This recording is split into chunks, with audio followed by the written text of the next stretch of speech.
Hello students, in today's lecture we are going to discuss about the MCQs from the chapter solutions and colligative properties. Now when I say solutions and colligative properties, हमने हर एक topic discuss करते वक्त starting from solutions, solubility, then we went on to colligative properties, the four colligative properties, that is elevation and boiling point, lowering of vapor pressure, depression and freezing point. फिर उसके बाद हमने पढ़ा था last one, that is osmotic pressure, and then उसके बाद सबसे last topic जो हमने अभी पढ़ा, that was Van 't Hoff factor. तो we have studied all these topics and हर ये topic के साथ साथ हमने पढ़ा है numericals, right? MCQs. So today what we are going to discuss is all the previous years MCQ questions which have come, and let's see कि हमें idea मिल जाएगा कि questions कितने tough है या कितने difficult या कितने simple. Now starting with the very first question, that the vapor pressure of pure liquids A and B are 400 and 600 millimeter of Hg respectively at 298 Kelvin. On mixing the two liquids, the sum of their initial volumes is equal to the sum of their initial volumes is equal to the volume of their final mixture.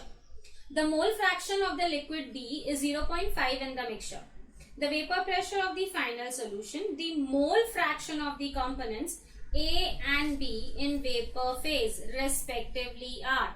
So when I say the vapor pressures of pure liquid A and B, अगर pure liquid बोला है तो I will take it as what? PA naught is equal to 400 mm of Hg, and second PB naught is equal to, it is given as how much? 600 mm of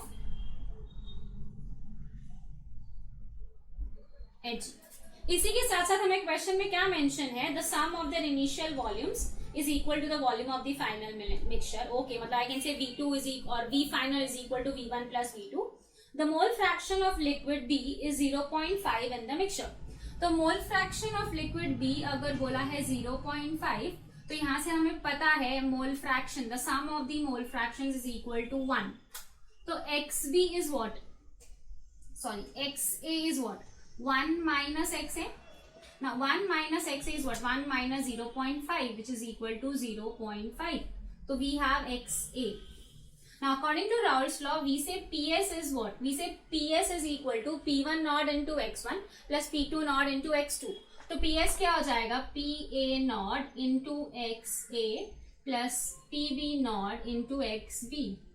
Now when I say PA naught is how much? We have it as 400. XA as 0.5, मतलब 0.5 मतलब ये हो जाएगा half, 200. PB naught is what? 600 into 0.5, again it becomes 300. तो 200 plus 300 we have is 500. PS मिल गया हम लोगों को. हमें find क्या करना है? We need to find is what? We need to find the vapor pressure of the final solution, जो हमने कर लिया है. Second हमें क्या find करना है? The mole fraction of the components A and B in vapor phase. When I say mole fraction of components A and B in vapor phase, मतलब अगर मैं बोल रही हूँ mole fraction in vapour phase है तो मैंने ए लिया, तो ये क्या हो जाएगा? I want it as PA nought into XA upon total. तो टोटल तो हमने कैलकुलेट किया है. PA नॉट इंटू XA भी हमारे पास है, मतलब आई कैन से 200 upon 500, which is what? 2/5, which I can say is how much? 0.4. And second we have is what? Mole fraction of the component B in vapor phase. So when I say YB is what? PB naught into XB upon PS. PB naught कितना है? This 300 upon 500, तो I can say 3 upon 5. When I say 3 upon 5, it will be 0.6. तो ये answer हो गया 0.4, ये हो गया 0.6. तो एक है 500, 0.4, 0.6. Let's see ये कौन सा ऑप्शन आएगा. So if I talk about the option, that is option number 3, 500, 0.4 and 0.6. So this completes your first numerical. So जो question हमने किया, that was asked in the year 2019, January 2019. Let's solve another question. The osmotic pressure of a dilute solution of an ionic compound XY in water is 4 times that of a solution of 0.01 molar BaCl2 in water. assuming complete dissociation of the given ionic compounds in water, the concentration of xy in mole per liter in solution is. Okay, so let's see how we solve this question. अब सबसे पहले हमें जो given है उसके हिसाब से the osmotic pressure of the ionic compound xy in water is 4 times that of a solution of BaCl2. मतलब I can say pi of xy is 4 times the pi of BaCl2 solution. Pi is osmotic pressure. You all know pi का formula for an electrolyte is I into CRT. We all know C is concentration. तो अगर मैं बोलती हूँ pi xy को अगर मैंने assume किया कि वो वाटर में है तो it can dissociate to give me x plus and y minus. तो यहाँ पे मुझे I क्या मिल गया 2, 1 एंड 1. अगर मैं बोलती हूँ BaCl2 that is Ba2 plus 2Cl minus, तो यू कैन सी यहाँ पे 1 प्लस 2 कितना हो जाएगा I is equal to 3. And अगर मैंने बोला कि यहाँ पे ये फॉर्मूला में पाई एक्स वाई क्या है I into concentration of X Y into R T is equal to 4 times I into concentration of BaCl2 into R T. अगर हम अज्यूम करते हैं कि टेम्परेचर कांस्टेंट है तो आर टी गेट्स कैंसिल. यहाँ पे एक्स वाई के लिए I क्या है 2 into concentration of X Y into 4 into 3. Concentration of BaCl2 हमें क्वेश्चन में दिया है 0.01 मोलार. तो if I see concentration of X Y क्या हो जाएगा 4/2 into 3 into 0.01. You can see 2 2s are 4, 3 2s are 6 is equal to 0.06. So we get the concentration for your xy in mole per liter as what 0.06. तो 0.06 कौन सा option आ रहा है? That is option number 4. You can write down the solution. Let's start with question number 3. And again, this question also has been asked in January 2019. Now, liquid M and liquid N form an ideal solution.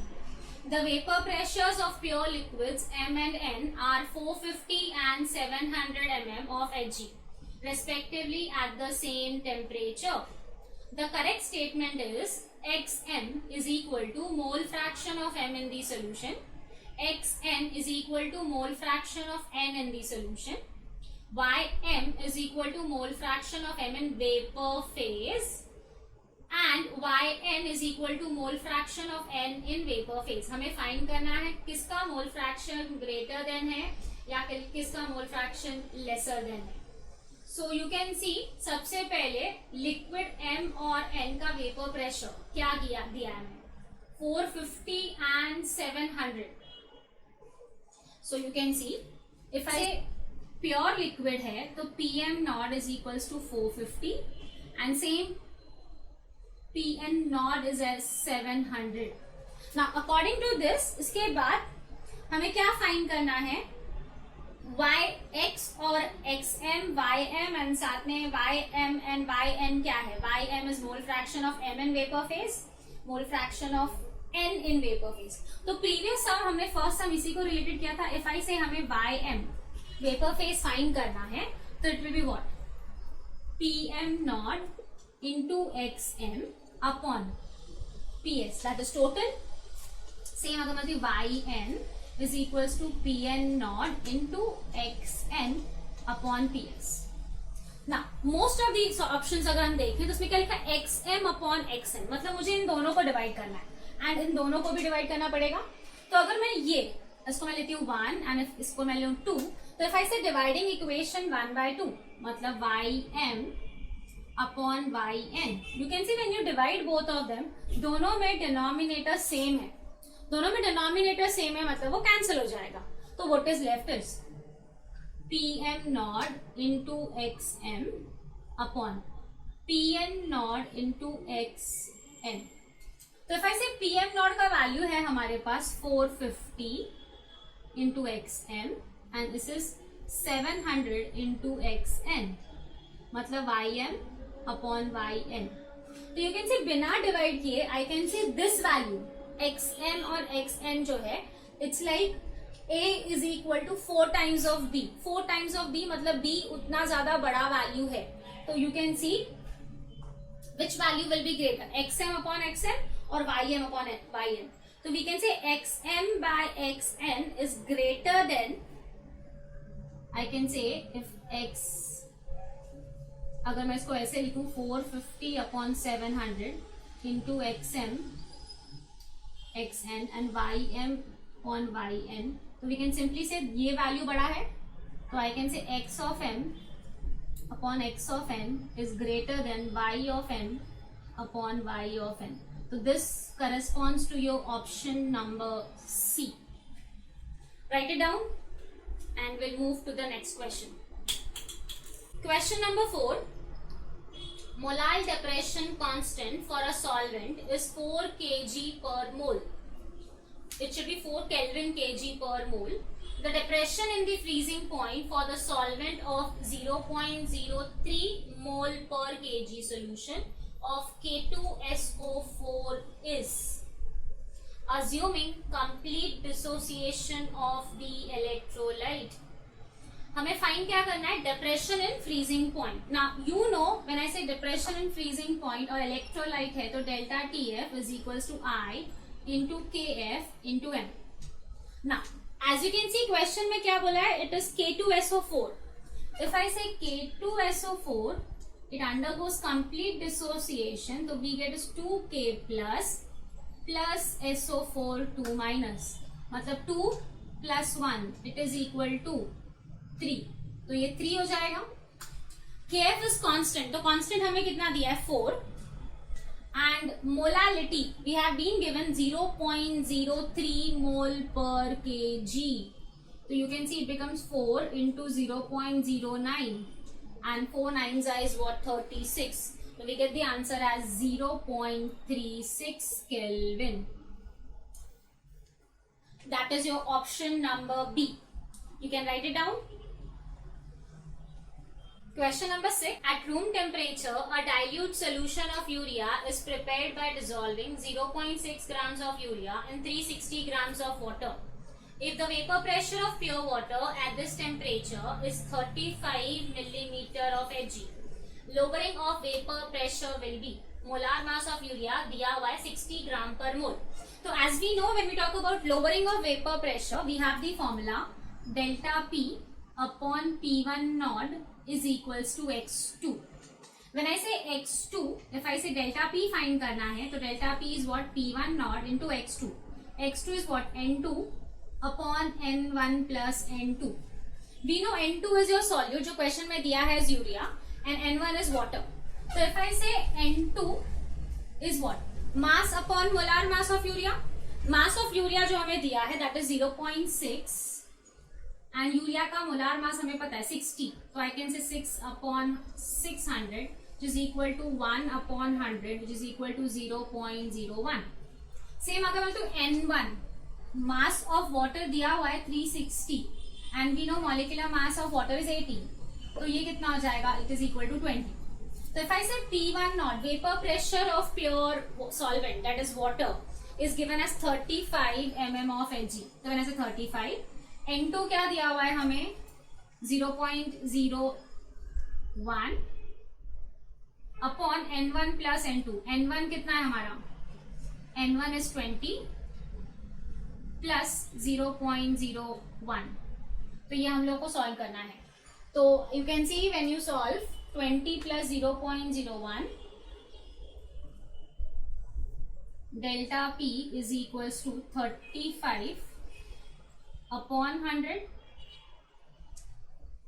into 20, sorry this is into 20.01. तो अगर मैंने multiply कर दिया तो ये हो जाएगा 352001. मतलब 35 को मैं अज्यूम करूँ 2000 से डिवाइड कर तो 217 हो जाएगा, राइट? अप्रोक्सीमेटली आई कैन से इट विल बी 17 अपॉन 1000. मतलब क्या हो जाएगा? 217 विल बी 100 0.17. सो हमें आंसर क्या मिल रहा है? कौन सा ऑप्शन आ रहा है? ये That is option number B. That is 0.017 mm of Hg. Question number 7. 1 gram of a non-volatile, non-electrolyte solution is dissolved in 100 grams of two different solvents A and B, whose ebullioscopic constants are in the ratio of 1:5. We all know ebullioscopic constant मतलब Kb दिया हुआ है, and दो solvents है A और B, तो उनका ebullioscopic constant जो है Kb जो है, it is in the ratio of 1:5. What we need to find is the ratio of elevation in their boiling points. So when I say ratio of elevation in their boiling point, हम लोगों को delta TB for solvent A and delta TB for solvent B find करना है. Now delta TB for solvent A and delta TB for solvent B, you all know the formula is what? Kb into m upon Kb into m. ये रहेगा for solvent A and ये for solvent B. ना solvent, when I से molality, you know molality is what? It is the number of moles of solute upon mass of solvent in KG. अब दोनों भी solvent ए और B में हमने जो सॉल्यूट यूज किया है वो मेंशन है 1 ग्राम है, सॉल्वेंट जो है वो भी 100 ग्राम है, और अगर सॉल्यूट ही सेम है तो उसका N2 ऑटोमेटिकली सेम आएगा. तो आई कैन से मोलालिटी विल बी सेम. तो ये कैंसिल हो जाएगा अपने आप, अज्यूमिंग कि दोनों में सेम अमाउंट ऑफ सॉल्यूट जा रहा है, मास ऑफ सॉल्वेंट दोनों का सेम है, मोलालिटी सेम हो गया. तो Kb फॉर सॉल्वेंट ए हमें पता है इन दोनों का रेशियो क्या है. We have Kb for solvent A and Kb for solvent B in the ratio of 1:5. तो ये आ गया 1:5. तो delta Tb and delta Tb दोनों भी for solvent A and for solvent B दोनों का रेशियो भी सेम ही आ गया. That is 1:5. That is your option number 4 और I can say D.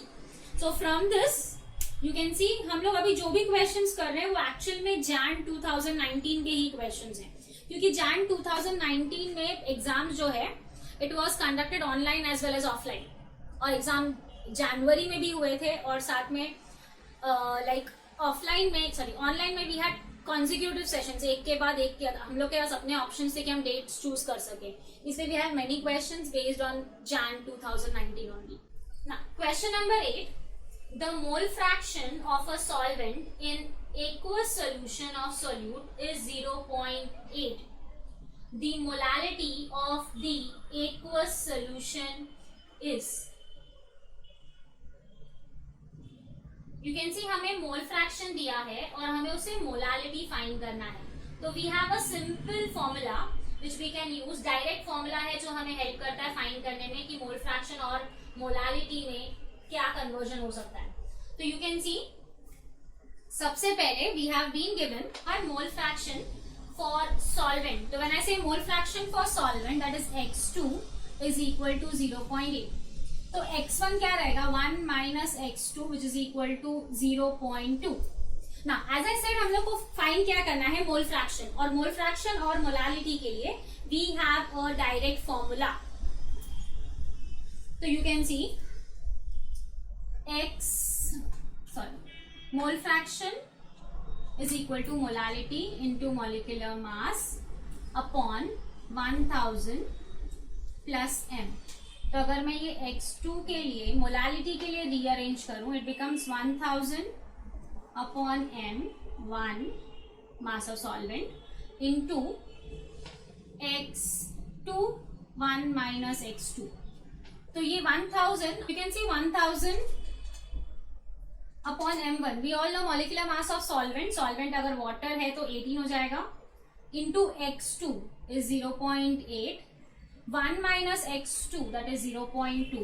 So if you solve this is 1000 into 8 upon 18 into 2. You can see 2 ones are 2 fours are. इसको हम 4000 by 18 directly solve करेंगे तो you get the answer is 13.88 and that is your option number C.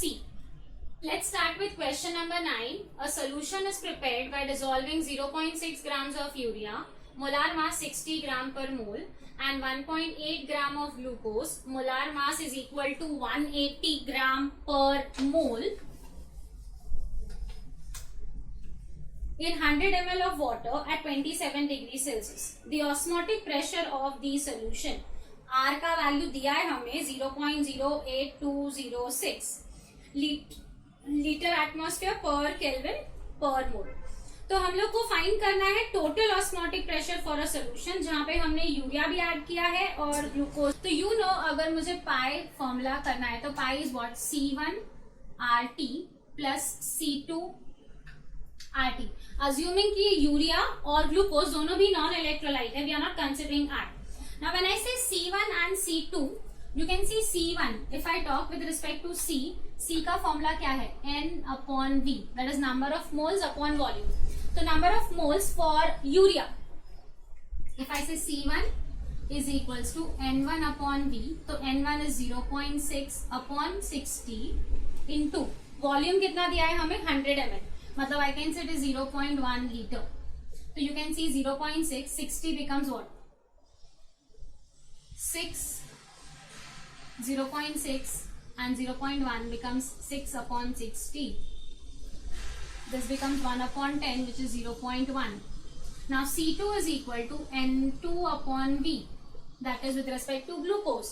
हमें glucose कितना दिया है 1.8/180, 1.8/180 and same 100 ml मतलब 0.1 litre.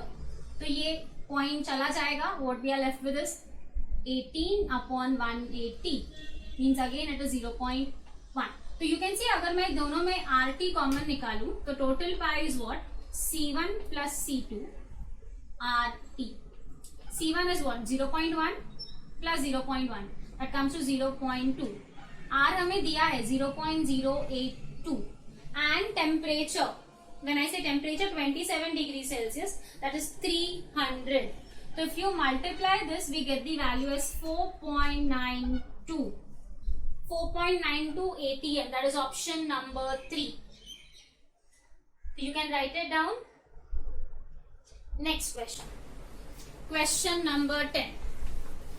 A solution of sodium sulfate contains 92 grams of Na plus ions per kilogram of water. The molarity of Na plus ions in that solution in mole per kg is. Now when I say molality find करने बोला है and that too in mole per kg, तो molality के लिए हमारे पास formula क्या है? When I say molality, we know molality is what, number of moles of solute upon mass of solvent in kg. Now number of moles of solute is what, mass of solute upon molecular mass of solute into mass of solvent in kg. हमें question में दिया है कि sodium ions कितने हैं, 92 grams. We all know the molecular mass of sodium is 23. Assume करते हैं कि इसको हमने लिया है 1 kg में, तो 92/23 it comes to 4 mole per kg. That is your molality for sodium ions. So this completes your question and the answer is option number 2, B. Move to question number 11. Now which of the following statements regarding Henry's law is not correct? सबसे पहला question दिया है the value of KH increases with the function of the nature of the gas. Now we all know कि KH का जो value है वो gas के नेचर पे डिपेंड करेगा, क्योंकि हर एक गैस की सॉलिबिलिटी अलग है, तो KH का वैल्यू भी डिपेंड करता है. यस, तो option 1 is correct. Second, higher the value of KH at a given pressure, higher is the solubility of the gas in the liquids. तो we need to check at this question. Option number 2. Third option क्या दिया है, the partial of the gas, the partial vapor pressure of the gas, the partial pressure of the gas in vapor phase is proportional to the mole fraction of the gas in the solution. ये तो हमारा formula है, that is pressure, partial pressure of the gas is equal to KH into X, right? तो ये भी correct है. Fourth, different gases have different KH values at same temperature. Yes, क्योंकि KH जो है Henry's law constant है, तो yes they'll have different values at same temperature. Option 4 भी correct है. Let's see option 3 में क्या problem है. क्या दिया है option 2 में higher the value of KH at a given pressure. Now when I say gas is equal to KH into mole fraction of the gas. Now mole fraction of the gas जो है ये term क्या indicate करता है? Normally we have expressed solubility in terms of mole fraction. तो option 2 क्या बोल रहा है? The higher the value of KH at a given pressure, higher is the solubility of the gas. Now you know अगर KH का value ज्यादा हो रहा है, you can see KH and X अगर मैं rearrange करूँ तो inversely आ जाएगा. तो if KH का वैल्यू हम बात कर रहे हैं, तो if KH का वैल्यू ज्यादा है, अगर KH का वैल्यू इंक्रीज होता है तो automatically mole fraction of the gas will decrease. It means solubility will decrease. और सॉलिबिलिटी डिक्रीज कब होती है? सॉलिबिलिटी गैसेस की कब कम होती है? जब हम टेम्परेचर इंक्रीज कर रहे हैं. So you can see decrease will be there in solubility if the temperature increases. So you can see question is, so option 2 जो है,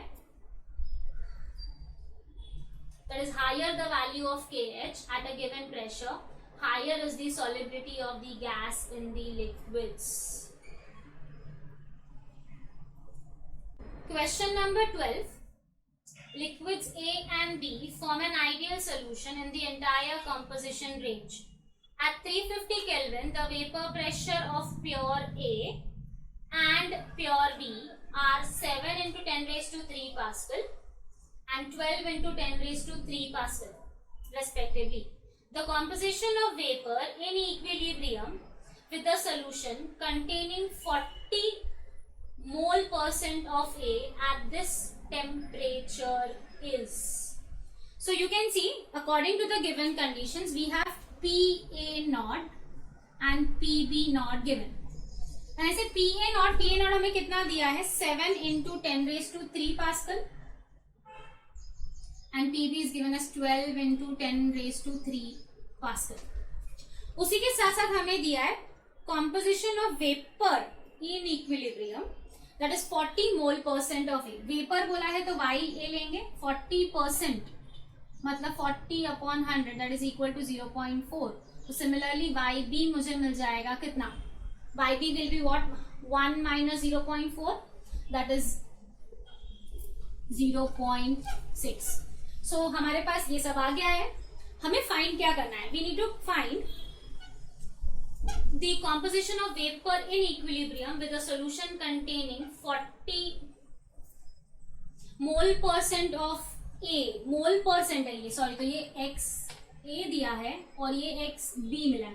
हमें YA फाइंड करना है. वेपर जो है वो हमें फाइंड करना है. तो मैंने से YA ये हमने सॉल्व किया था. It will B PA nought into XA plus PA nought into XA upon PS. PS क्या होता है? We have PS is equal to PA naught into XA plus PB naught into XB. PA naught कितना है? 7 into 10 raised to 3. I can say 7000 into XA is 0.4 plus PB naught is how much? 12,000 into 0.6. तो ये जो value आएगा that will be a PS. And PA naught into X is what? 7000 into 0.4 divided by the total value. So when I say 7000 into 0.4, when you do, we get the value as 2.8. ये value हम लोग को मिल जाएगा कितना? 2.8. And जब आप इसको totally add करोगे तो यू कैन सी ये 2.8 हो गया प्लस 12 6 is what? 7.2. तो ये कितना हो जाएगा? We'll get the value as total as 10. And 2.8 by 10 कितना हो गया? It is how much? It comes to 0.6. You can सी सब में मैंने 1000 हटा दिया है. So when you remove that 1000 तो आंसर हमारा क्या आ रहा है, हमें 0.28 मोल फ्रैक्शन ऑफ ए मिला है. तो ये एक ही ऑप्शन है हमारे पास, दैट इज ऑप्शन नंबर 3. तो we can solve further for Y B also. So ये क्वेश्चन में अगर 0.28 आ रहा है मतलब हमें 1000 कॉमन निकालना है एंड देन विल सॉल्व. तो you can write it.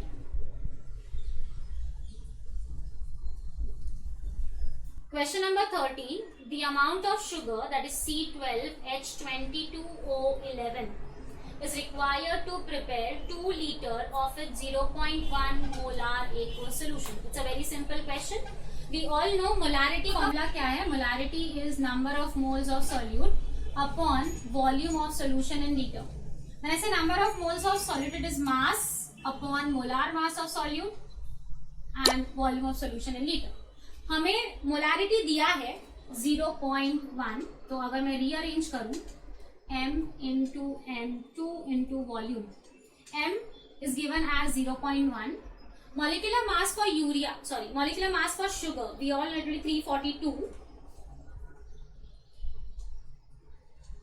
into volume, that is 2 liters. तो ये अगर मैंने टोटल मल्टीप्लाई किया 0.1 into 2 becomes 0.2 into 342.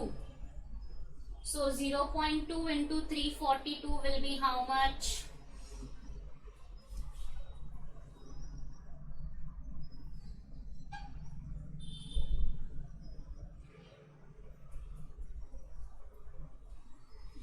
(68.4 grams). So that is your option number 3.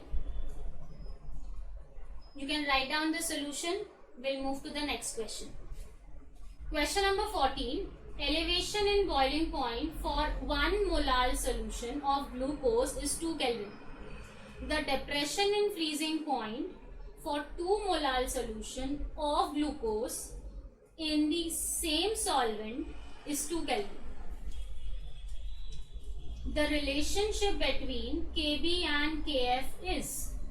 Now if I say delta Tb is equal to Kb into m, right? And एक solution हमारा glucose का है जिसमें हमें Kb अगर मुझे फाइंड करना है तो Kb is equal to delta Tb upon m. हमें एलिवेशन दिया हुआ है for 1 molar solution is how much, 2 kelvin. तो आई कैन से 2 अपॉन 1. ये Kb 1 हो गया. Same if I say Kb 2, it will be delta Tb upon m only. ये फर्स्ट केस था और ये सेकेंड. तो delta Tb for the second case is given as how much. It is said it is 2 molar. Sorry, this is not boiling, this is freezing. So it is also again 2 molar and this is also 2 Kelvin. तो 2 upon 2 कितना मिल रहा है हमें 1. हमें क्या find करना है, the relationship between Kb and Kf. तो if I say Kb upon Kf, Kb कितना मिला हमें 2 upon 1, मतलब I can say 2, and Kf कितना मिला है हमें 1. तो 2 upon 1. I can say Kb is equal to 2 times Kf. This completes your question number 14. The answer is option number 2. Question number 15. The freezing point of a diluted milk sample was found to be minus 0.2 degrees Celsius, while it should have been minus 0.5 degrees Celsius for pure milk. How much water has been added to pure milk to make it a diluted sample? Now, हमें सबसे पहले freezing point of diluted milk sample दिया minus 0.2 degree Celsius. तो अगर मैं delta EF का बात कर रही हूँ तो मुझे पता है वाटर का बॉइलिंग पॉइंट या फ्रीजिंग पॉइंट 0 डिग्री सेल्सियस है. तो 0 minus 0.2 it will B 0.2 degree Celsius. This is for diluted one. जबकि प्योर वाला जो है उसका अगर मैंने 0 माइनस 0.5 लिया तो become 0.5 degree Celsius. This is for pure one. ना डेल्टा TF का फॉर्मूला क्या है, delta TF is equal to KF into, simply अगर बोलूँ तो मोलालिटी है. मोलालिटी का फॉर्मूला अगर हमें सब्स्टिट्यूट किया W2 upon m2 into mass of the solvent. ना सॉल्यूट तो हमारा क्या है, मिल्क, यहां भी milk, and this one will be water. Okay, so अगर मैं डाइल्यूट और प्योर दोनों को रेशियो में लूंगी तो you know mass of milk और molar mass of milk same ही आएगा. और साथ में KF is what, constant for water. दोनों में कांस्टेंट, सॉरी, दोनों में सॉल्वेंट वाटर ही है, तो KF भी कैंसिल हो जाएगा. मतलब ये सब कैंसिल हो गया. तो if I say delta TF for pure upon delta TF for dilute, तो you can see inversely proportional है. तो if I say mass of water that is in, ये हो जाएगा, अगर मैंने इनवर्सली लिया तो this comes to be dilute and this comes to be pure. तो डेल्टा TF प्योर का वैल्यू कितना है, आई कैन से ये 0.5 है, ये 0.2. तो मास ऑफ वाटर डाइल्यूट में upon mass of water pure में. Dilute is how much, delta TF pure. Delta TF pure कितना है, 0.5 एंड डाइल्यूटेड कितना है, 0.2. मतलब ये क्या हो गया, 5/2. मतलब मैं बोल सकती हूँ अगर डाइल्यूटेड मिल्क सैंपल है एंड प्योर मिल्क सैंपल है, इनका रेशियो क्या आ रहा है, 5/2. If you check the option, ऐसा कुछ भी ऑप्शन नहीं है. हमें क्या दिया है क्वेश्चन में, कितना कप्स ऑफ वाटर है और उसमें कितने प्योर मिल्क में डाला है. तो you can C pure milk में पहले से कितना कप्स ऑफ वाटर है, 2 कप्स है. डाइल्यूटेड में टोटल कप्स ऑफ वाटर कितना है, 5. अगर मैं बोल रही हूँ प्योर में पहले से 2 कप्स है, तो डाइल्यूटेड में अगर 5 है, मतलब एक्स्ट्रा कितना ऐड किया हमने, we have added 3 cups of water extra to the diluted milk. तो आई कैन से हमने क्या किया, 3 cups of water to 2 cups of pure milk. तो 3 cups of water to 2 cups of pure milk, आपका क्या हो जाएगा answer, that is option number 3. Let's go to question number 16. Question number 16 is K2HgI4 is 40% ionized in aqueous solution. The value of its Van 't Hoff factor is, when I say K2HgI4, you can see K2 dissociate होगा to give you 2K plus HgI4 with the charge of -2. तो you can see 2 + 1. क्योंकि 40% ionise बोला है, मतलब completely ionised नहीं है. तो अगर कंप्लीटली आयोनाइज नहीं है तो 40%, मतलब यू कैन से अल्फा 40% है, मतलब 40/100 दैट इज 0.4. एन कितना हो जाएगा, या फिर एन डैश जो हमने पढ़ा था, 2 + 1 3. तो we have the formula I = 1 + n dash -1 alpha, 1 plus N dash कितना है, 3 - 1 अल्फा कितना है, 0.4. तो 3 - 1 is how much, 2 and 2 × 0.4 is 1 + 0.8. तो आंसर हमें क्या मिलेगा, 1 + 0.8 will be 1.8. That is our option number A. Moving to the next question, question number 17. Freezing point of a 4% aqueous solution of X is equal to the freezing point of 12% aqueous solution of Y. If molecular weight of X is A, then molecular weight of Y is. We all know delta TF is equal to KF into M. When I say M is what? Mass of the solute upon molecular mass of solute into mass of the solvent. हमें question में क्या बोला है कि 4% aqueous solution and 12% aqueous solution दोनों का freezing point same है. अगर दोनों भी aqueous है मतलब solvent water होगा, and water का freezing point we all know, right? तो from this I can say delta TF for first solution is equal to delta TF for the second solution. You can see हम जो 4% वाला है उसको x ले लेते हैं, जो the other one will take it as y. Now you can सी दोनों में भी सॉल्वेंट वाटर है तो KF कैंसिल हो जाएगा, राइट। एंड अगर हमारे पास 4% एक्वस सोल्यूशन बोला है and we need to find what, तो अगर KF कैंसिल हो जाता है तो अगर मैं W2 लिखूं 4% एक्वस सोल्यूशन मतलब 4% मतलब मास कितना हो जाएगा 4 grams. 4% means 4 grams in 100 ml, right? And same way when I say 12%, तो 12% मतलब कितना हो जाएगा 12 grams in 100 ml, right है। तो अगर यहाँ पे KF कैंसिल कर दिया, चलो लिख लेते हैं W2 is 4 grams।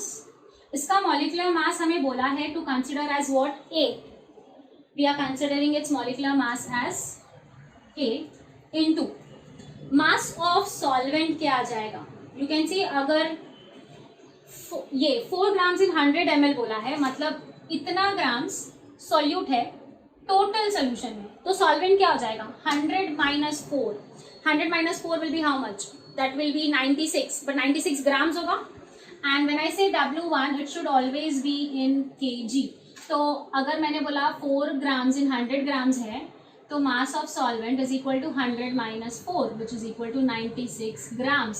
96 grams को kg में करना है तो मैंने इसको यहाँ पे 1000 मल्टीप्लाई कर दिया is equal to again KF 12% बोला है तो 12 अपॉन इसका मॉलिक्यूलर मास तो हमें फाइंड करना है।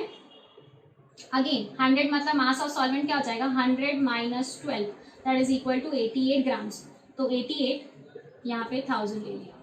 तो जब हम सॉल्व करें KF कैंसिल हो जाएगा, यू कैन सी 1000 भी कैंसिल हो गया। हमें क्या फाइंड करना है My, तो My is equal to we have 12 into 96 into A upon 88 into 4।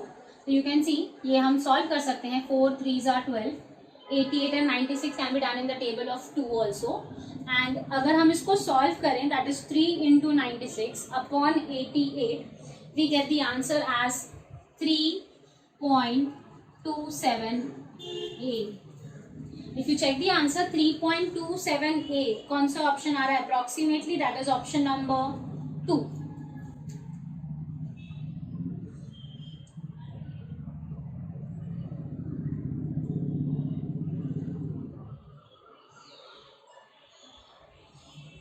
Let's start with the next sum, that is question number 18।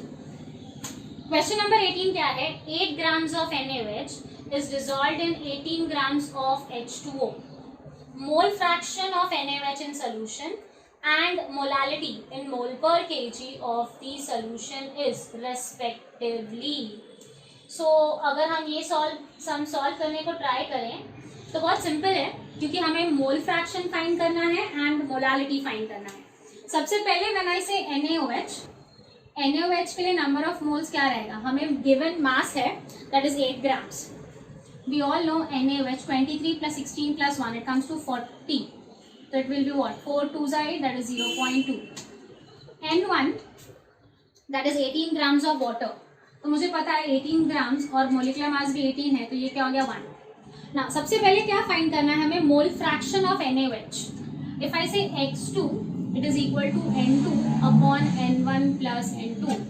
N2 is 0.2, this is 1 plus 0.2 that is 0.2 upon 1.2 मतलब 2 by 12 that is 1 by 6 and 1 by 6 if you take 2 you can see 1 by 6 will be equal to 0.167। तो ये मिल गया हमें। उसके बाद हमें molality find करना है। Molality is what number of moles of solute for mass of solvent in kg।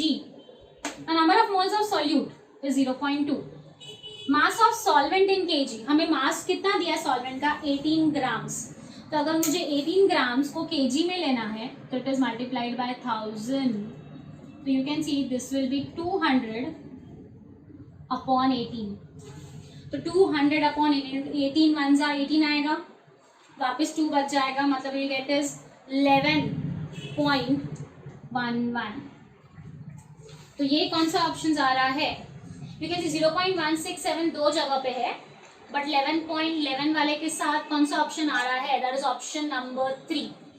So we have done question number 18. Let's move to the next question. Question number 19. Molecules of benzoic acid C6H5COOH dimerize in benzene. W gram of the acid dissolved in 30 gram of benzene shows a depression in freezing point equal to 2 Kelvin. If the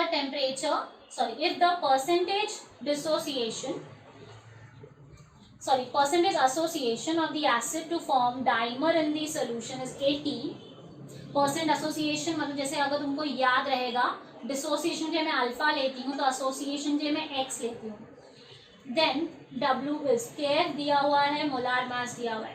तो इसको solve करने के लिए हमारे पास simple formula है, that is delta TF is equal to I into KF into M. Now when I say delta TF is equal to I into KF into M, क्योंकि हमें मास फाइंड करना है तो मैं इसको ओपन करके लिख रही हूँ W2 upon M2 into W1. Now point is यहाँ पे आपके पास डेल्टा TF है, आपको डेल्टा TF दिया है 2 केल्विन, KF है हमारे पास दैट इज 5, मॉलिक्यूलर मास दिया है 122 and mass of the solvent that is benzene वो भी दिया है 30. तो W फाइंड करने के लिए हमें क्या चाहिए? Value of I. When I say I, यहाँ पे you need to remember कि I is undergoing association. अगर I association undergo कर रहा है तो हम लोग अल्फा वाला फॉर्मूला यूज नहीं करेंगे. So from this, if you remember मैंने इसका फॉर्मूला कराया था 1 plus x by 2 minus 1. X is what? is going 100% इसलिए 1/2. ये 2 डिपेंड करता है कि आप डाइमराइजेशन ले रहे हो या ट्राइमराइजेशन. अगर ट्राई है तो 3 हो जाएगा. तो if you solve half minus 1 तो आपको डायरेक्टली मिलेगा माइनस हाफ. तो 1 minus half it becomes what? तो you can see if you solve this value, I का वैल्यू आपको कितना मिलेगा इंटू अल्फा. अल्फा हमें कितना दिया है? Percentage association is given as how much? 80%, मतलब 0.8. तो अगर मैंने ये 0.8 लिया, ये सॉल्व करके हमें I का वैल्यू मिलेगा. As I said it is half minus half, तो 0.8 it becomes what? 0.6. So I substitute होने का हमें W का वैल्यू मिल जाएगा. ये सब मैं पूरा सॉल्व नहीं करवा रही हूँ क्योंकि हमने प्रीवियस लेक्चर में वैन टॉप फैक्टर जब मैंने पढ़ाया था, वैन टॉप फैक्टर के इसी में लास्ट सम ये हमने डिटेल में डिस्कस किया है. तो जिन लोगों को ये वाला फॉर्मूला भी नहीं समझा होगा वो लोग वही फॉर्मूला वहां पे जाके चेक करेंगे. तो this is already done, so we are not solving it in detail. Moving to the last question. For the solution of gases W, X, Y and Z in the water at 298 Kelvin, the Henry law constants are 0.5, 2, 35 and 40 kilobar respectively. So if you can see, ये सम जब हम solve कर रहे हैं हमारे पास formula है partial pressure of gas is equals to KH into X of gas, mole fraction of the gas. ना अगर मैं बोल रही हूँ सोल्यूशन में गैस और वाटर है तो mole fraction of water and mole fraction of gas will be equal to 1. तो अगर मैंने KH में सब्स्टिट्यूट कर दिया it becomes what? 1 minus X of H2O. अगर मैं इसको सॉल्व कर रही हूँ pressure of gas is equals to KH plus KH minus KH into X of H2O. अगर मैं इसको रीअरेंज कर लूँ, partial pressure of gas is equals to minus KH into X of H2O plus KH. मैंने इसको ये form में क्यों रीअरेंज किया? क्योंकि if you see the graph, सारे ग्राफ जो हमने प्लॉट किए हैं वो है partial pressure versus mole fraction. Partial pressure Y axis पे है और मोल फ्रैक्शन एक्स एक्सिस पे है. तो इसको मैं अगर लूँ तो y is equal to minus mx plus c. m क्या है हमारा? स्लोप. स्लोप क्या है? माइनस KH और x क्या है? y intercept that is a value of KH. तो अगर हम लोग ने क्वेश्चन में देखा, क्वेश्चन में क्या बोला है हम लोगों को? KH का वैल्यू क्या है? 0.5, 2, 35 एंड 40. मतलब y इंटरसेप्ट जो है सबसे कम है W के लिए, फिर है x के लिए, फिर y एंड फिर z. तो इससे हमारा ऑर्डर क्या हो जाएगा, सबसे कम वैल्यू W के लिए रहेगा, मतलब अगर हम प्लॉट करें तो यहाँ पे सबसे नीचे W स्टार्ट होगा, फिर X, फिर Y एंड फिर आएगा हमारा Z, क्योंकि KH is what, Y intercept, तो Y इंटरसेप्ट सबसे कम वैल्यू किसका है, W, then X, then Y and then Z. So on the basis of that we can have the graph, most appropriate one. You can see बाकी सब में भी वही ऑर्डर है W, X, Y and Z, but if you want to see the value of KH, क्योंकि अगर KH का value ज्यादा है मतलब you can see solubility or I can say mole fraction is maximum, and that is to be more appropriate with your graph number 3. So this is your question number 20. तो हमने जितने भी questions अभी तक discuss किए, total 20 questions, all these questions are from JEE mains 2019 only.